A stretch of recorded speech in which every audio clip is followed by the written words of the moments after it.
तर गावाकडची सकाळ भावांनो, विषय हार्डमध्ये असं वातावरण. आता साधारणतः सकाळचे 7 वाजले आहेत. तर सूर्य उगवायला लागला आहे. तारेवर चिमण्या बसल्यात. आसपास चिमण्यांचा आवाज, सकाळचं असं मनमोहक असं वातावरण.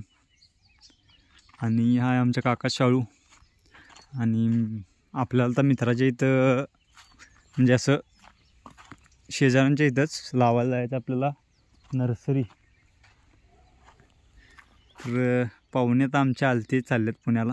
दाजी गाडी आल्या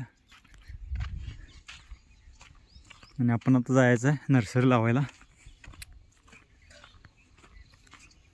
ही आहे केळीची बाग. पोपट कसं चालले आहेत बघा वर, आहे काय.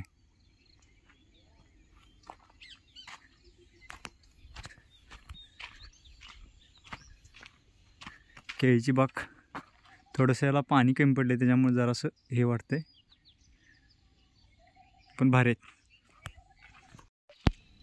तर हे आहे तर नर्सरी लावायचा प्लॉट जे आम्ही आता सध्या नर्सरी लावायला लागलो आहे. आणि राजा इथं आला आहे बघा. जोर मारलाच काय काय रे राजा सकाळी सकाळी.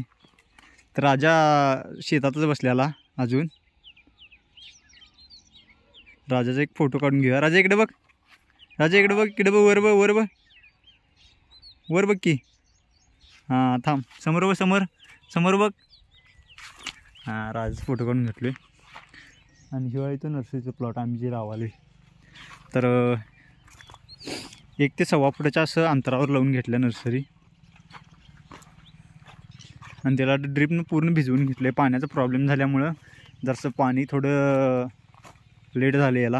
म्हणजे सुरुवातीला एकदा पाणी पाजून परत त्याच्यात आम्ही नर्सरी लावली आणि त्यानंतर परत ड्रिप सोडल्या.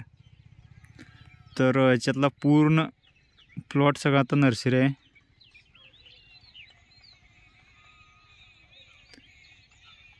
तिकडं चिमण्या ओरडायला लागल्यात सकाळी सकाळी. साळुंक्या असं त्यांना म्हणतात, साळुंक्या. तिकडं आंब्याचं झाड आहे. बांधावर अशी छोटी छोटी झाडं आहेत.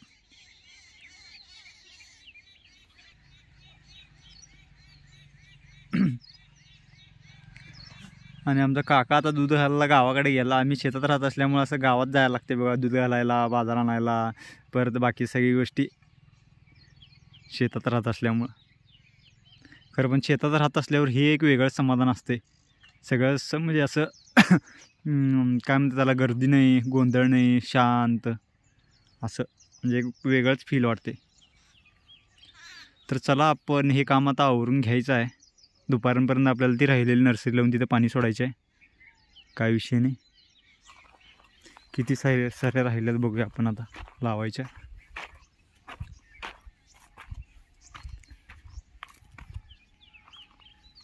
एक सरी राहिलेली आहे. रात्री परत म्हणजे लावल्यात बघा ही नर्सरी रात्रीचं. आता एकच सरी राहिल्या, आपण आता ते लावून घ्यायचं. ठीक आहे, तर चला भेटूया नेक्स्ट ब्लॉगमध्ये.